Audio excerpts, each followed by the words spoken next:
Being only 21 years of age,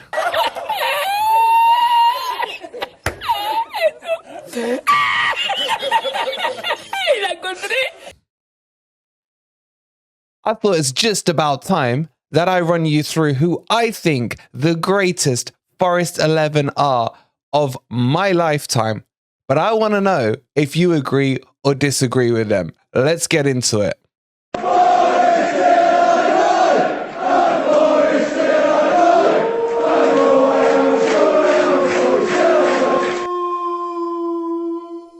Good morning, good evening, or good night, wherever in the world you are, whatever time of day you're watching this. Hope you're having a wonderful day, and welcome to the beginning of the week of the rest of the season, as we have finally some competitive football coming our way on Wednesday, with Forest taking on Blackburn Rovers in the League Cup. We, of course, will have the watch along for that, as well as many more things coming on the channel. I can't wait to tell you guys all about the changes coming up. But before we do all that, let's have a bit of fun today, and let's talk about our team, our club, and its great history that we revel in. So, as mentioned in the preview of the video, being 21 years old, I have to go back and can go back exactly 21 years or so-ish, maybe a little more, to when I remember seeing the Mighty Reds coming out onto the pitch. And what we're going to do today is run through them from 1 to 11, who I would have in my all-time great Nottingham Forest team. I want you guys to play along in the comments or in the live chat as well. Now, everyone's going to be different because we aren't all 21 years old anymore. Some may be younger, some may be slightly older, maybe in your 30s. But I want to run through this and see where we agree and where we disagree on the team. So let's get into this and let's jump into it. All right, guys, so we're going to set up in, I'm going to go with a diamond formation of 4-1-2-1-2. We're going to start from back to front, and I know you guys aren't going to agree with a lot of what I say, but this is my lifetime. Remember, I'm only 21. Anyway, we're going to start at the back, and the choices for me really were between a couple of keepers. Obviously, there's Samba with his heroics from last season, but I'm going to go back to my boyhood favorite goalkeeper, the guy who got me to beat my brother up when Forest beat Spurs in the FA Cup on a penalty shootout with his heroic saves, the guy who saved the great penalty against Gary Lineker in the FA Cup. For me, it has to be, in my lifetime, Big Norm, Mark Crosley goes into my team. He played for Forest for 11 or so years, from 1989 to the year 2000, making over 300 appearances for the Reds. And as previously mentioned, those infamous penalty saves, he was so good at out. So you guys who are maybe not 21 and maybe more like 16, 17, you think Samba was great at stopping penalties last season. This was the man. This was the man. Go back, check the old reels. He was amazing. And for me, Big Norm, you're in my all-time 11. Let's move on. We're going to do the left back, and I don't think this one's going to cause any debate. This guy represents Nottingham Forest through and through. The psycho, am I giving it away? There is no one who has been as good as him. One of my all-time favorite players. Let's get him up on the board. It's Sir Stuart Pearce. If you thought Crosley had a lot of appearances, it's nothing on Pearcey, who played 401 times for Nottingham Forest, and as a left back was able to score 63 goals for us, spanning from 1985 to 1997, where there he became the caretaker manager for Nottingham Forest, and then after that going on to Newcastle, and then coming back to manage us a couple of times later on in his career. He embedded that strength, that passion, that desire that we all just loved. And as a kid growing up, I used to love nothing more than Pearce over a dead ball situation. It was, I don't think anyone can argue that. If you can, let me know down below in the comments. But it has to be Stuart Pearce for me. Let's move on into the centre backs, which is probably where it gets a bit more debatable. I've gone with two centre backs that span over two different eras of my lifetime. And the first one I'm going to put in there, he deserves it on the fact that his birthday is the 18th of November, because that is the greatest day you could ever be born on. And he also deserves it because he's a Nottingham lad. But he was brilliant, and I really rated him as a player. I was so sad when he left us to go to Tottenham. It had to be Tottenham, didn't it? But for me, the next person on my team sheet is Michael Dawson.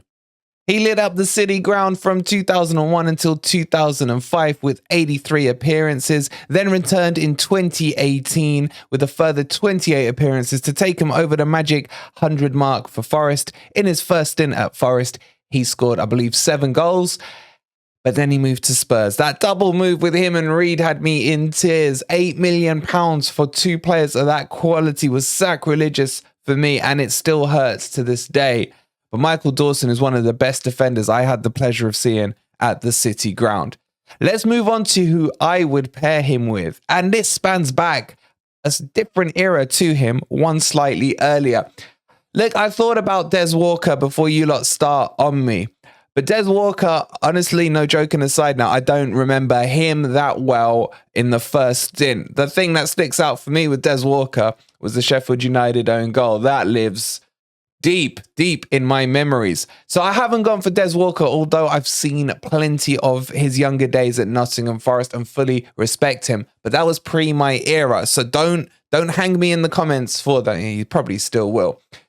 For me, my partnering centre-back to Michael Dawson is going to be Colin Cooper. From 1993 to 1998, making, I believe, 180 appearances and scoring 20 goals for Nottingham Forest, Colin Cooper was the bedrock of our central defence, alongside Steve Chettle, who I will give an honourable mention to. It was really a choice between those two for me. But there was something about Cooper, oh God, my voice goes funny, that I just remember as a kid that I just loved. I loved his leadership. I loved his positioning. Look, back then, I didn't really understand football too much. You could argue I still don't. But Colin Cooper, for me, just in the memory, I've just got him there, and that's why I've gone with him. I've gone with my instincts. I think this one's debatable. I think most of you will probably put Des Walker if you are older than 21. Maybe you'd put Chettle in. Let me know if anyone would put Stevie Chettle in there. But Cooper makes my team alongside Dawson. And for the right back, there was some options here, wasn't there? Matty Cash, you had Des Little in my era, Lehigh. I've done it, guys. I've gone with, I know it's weird, but I just love him and I miss him. And I've gone with Jed Spence.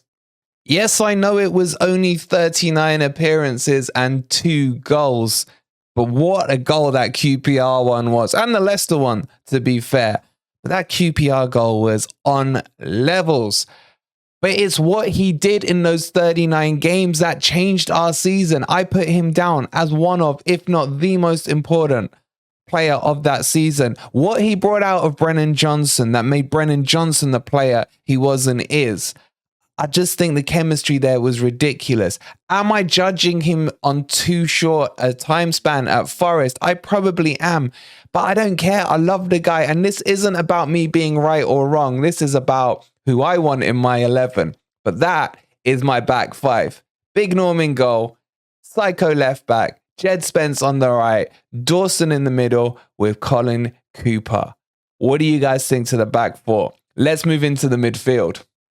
Alrighty, let's move into the midfield and let's talk about the CDM. And the CDM position is the unsung hero, the person who has to do the dirty work, the ugly work, the hard work. And for me, I just about remember this player at Nottingham Forest as a real young kid. But his impression was so lasting that he has to make it into the team. It is none other than Roy Keane. With 114 appearances for the Reds and 22 goals, Roy Keane, playing from 1990 to 93, was one of the best young kids that I remember seeing coming through. I hated when he went to Manchester United. Out of all the clubs it could have been, it had to be to that scum.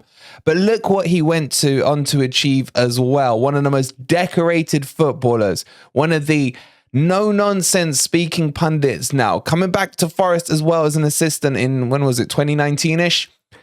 He epitomizes the attitude that I love to see on a football pitch and the no-holds-barred playing style. One of the most complete footballers I've ever seen. And it still hurts me to this day that he left for Manchester United. Do you agree with this, or is there someone you think in your era or your lifespan that could replace Keno in that CDM position? All right, let's move into some of the hard. This whole thing is hard, to be honest.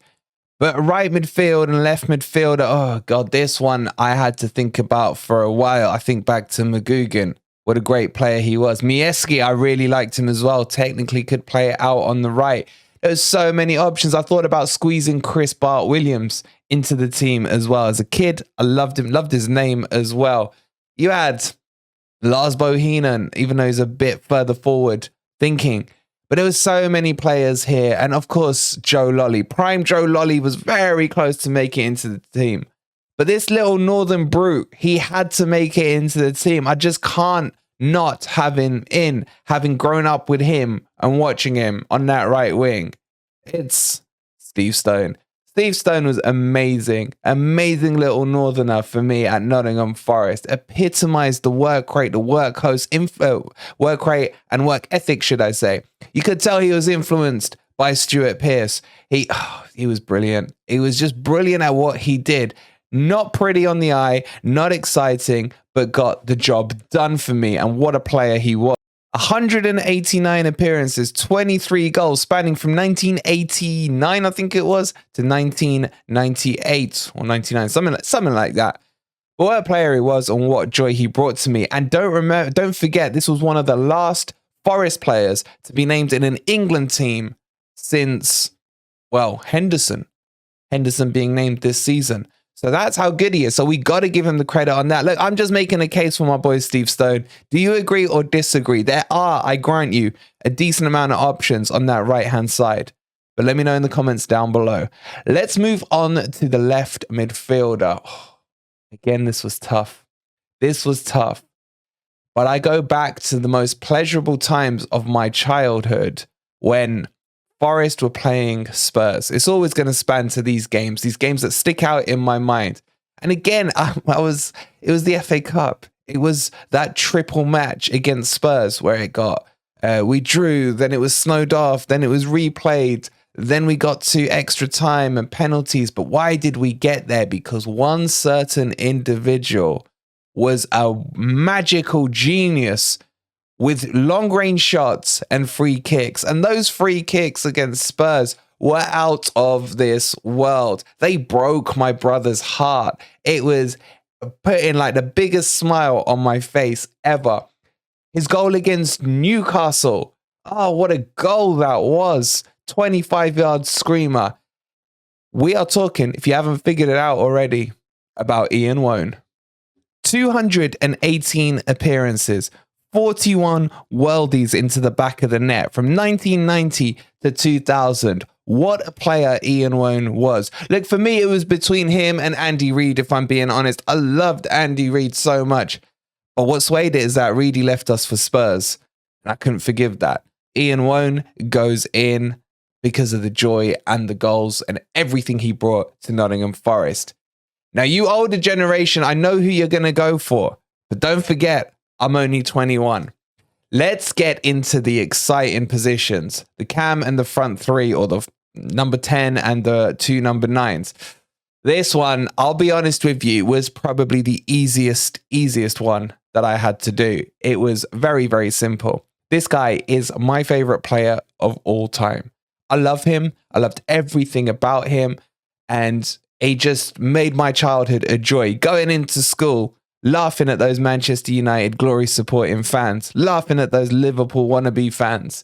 We had this wizard. No, it's not Teddy Sheringham, but an honourable mention does go to him. And yes, I am playing him slightly out of position, but there's no way I could not put him into my team. This is my favourite Forest player of all time. It's Brian Roy. Playing 85 times for Nottingham Forest, scoring 24 goals from 1994 to 1997. That smile was plastered on my face. I don't know what it was about him. I was, no jokes, I was seriously young at the time. But I just remember that number 22 with those 3 magical letters on the back of the shirt. Nothing pleased me more than seeing his name on the team sheet. Do you agree with that? Or would some of you put Sheringham in there? Sheringham, I don't really remember too much about him at Forest. Very, very young at that stage. But Brian Roy, just, I don't know why, all-time favourite player for me. Let me know in the comments below who was your all-time favourite Forest player. Let's move on into the strikers. Look, I think it will be a huge consensus on one of these strikers and a huge debate on the other that I have picked here. But the first striker, and I think it will just be agreed, one of the greatest players we've ever seen at Nottingham Forest. The heartbreak, the pain that I felt when I saw him in that Liverpool red shirt killed me. It really did. But when he was in the Garibaldi red, what a player he was. Talk about a partnership with him and Brian Roy. One of my favorite ever partnerships in my lifetime of watching Forest. It is none other than Stan Collymore. Check these stats out. 65 games, 41 goals from 93 to 95. Oh my God, how good would he have been if he carried on? Those goals were in the highest tier of football at the time. He was incredible. His goal that stands out to me was the one against Manchester United, the other scum that I hate. Him and Pearce, 2-1, Old Trafford. Let's see that happen next week. Oh my God, obviously not them two scoring. But my God, can we repeat what we did against Manchester United with Collymore and Pearce? Oh, those days. I miss those days. Let me know if you think we can. But this player was unbelievable, unreal talent, and just a magician. A magician. The perfect striker, some would argue, and I would be amongst those. Why did he have to cut his Forest career so short and rip my heart wide open? But even with that said, he makes it into my all-time 11, and surely most of you are going to agree with me on that. There is one spot left on the team, and this is the one that probably will be controversial. There are certain circumstances that certain fans don't agree with. Again, I was still quite young at the time. I loved him. He got me off on the edge of my seat. In fact, off my seat. Any ball within 40 yards in a dead ball situation for me was an automatic penalty and goal with this player on the pitch. Do you know who I'm talking about? Of course, it is the Dutch legend, Pierre van Hooijdonk. 71 games, 36 goals from 97 to 99. If I remember right, I think he cost us 4 mil. My God, what would I give for a Pierre van Hooijdonk in the Premier League right now? But it was those free kicks. Those free kicks were just on another planet. I remember him going to was it the 98 World Cup? I think it was one of them, playing for Holland. And I was kind of back in Holland. I'm not going to lie, seeing Van Hooijdonk there as well. I just loved him. Look, it was controversial what happened towards the end of his time at Forest. For those of you who maybe are too young to remember, basically, Forest got promoted into the Premier League. Then there was a lot of promises made about players that were going to be bought, we're going to strengthen the team, etc. And what did they do? They went and sold his strike partner, Kevin Campbell, over to Turkey, which absolutely pissed him off. And quite understandably as well. I think between them, in that party season of promotion, they scored well over 45, 50 goals. It was party time that season watching Van Hooijdonk and Kevin Campbell ripping it up front for us. I never went into a game anything but confident of a Forest win. But because of that, he then went on strike. Eventually, he came back to Forest. And even when he scored, I remember him scoring on his return. And the players weren't celebrating with him. It was always going to end in tears. But I wish.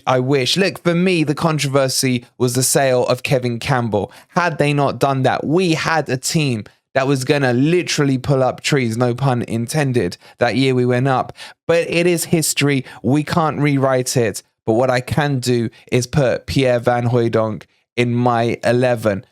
That's my team, guys. What do you think of it? Do you completely disagree? Do you partly agree? Do you hate it? Do you love it? Or do you fully agree with it? Let me know in the comments down below. I've got to shout out a couple of honorable mentions. Haaland, lovely player. Really enjoyed him at my young age as well, especially when he changed positions. My God, he nearly saved us in our relegation season as well. You got to chuck in the likes of, oh God, I'm thinking now, Lars Bohinen for me, another player. Look, I know, again, controversial, but what a player he was, scoring directly from a corner, if I remember rightly, back in the day. There was so many. Des Little, I really did like him, but Spence for me still gets the nod ahead of him. It's a hell of a team, though. Where do you think in the Premier League that team would finish right now? Let me know. I say we win the damn league and the Champions League with that team. In their prime, of course. I'm not saying bring them out of retirement, but I thought that would be a bit of fun to do. Would love your teams down below in the comments, so get those in there. Don't forget to like the video if you've enjoyed this. If you're looking forward to all the new Forest content that will be coming your way over the next couple of weeks, please do subscribe to the channel. And finally, if you want to support us in the next phase and the next stage of development, please do become a member, where we'll be adding loads of new member perks come the reset of the Premier League season. It's only 99 pence. And finally, don't forget to go listen to episode 3, if you haven't already, of Grumpy Old Reds. That's out on Spotify, Apple, and Google. Thank you so much for watching. We'll see you on the next video. Come on, you Reds.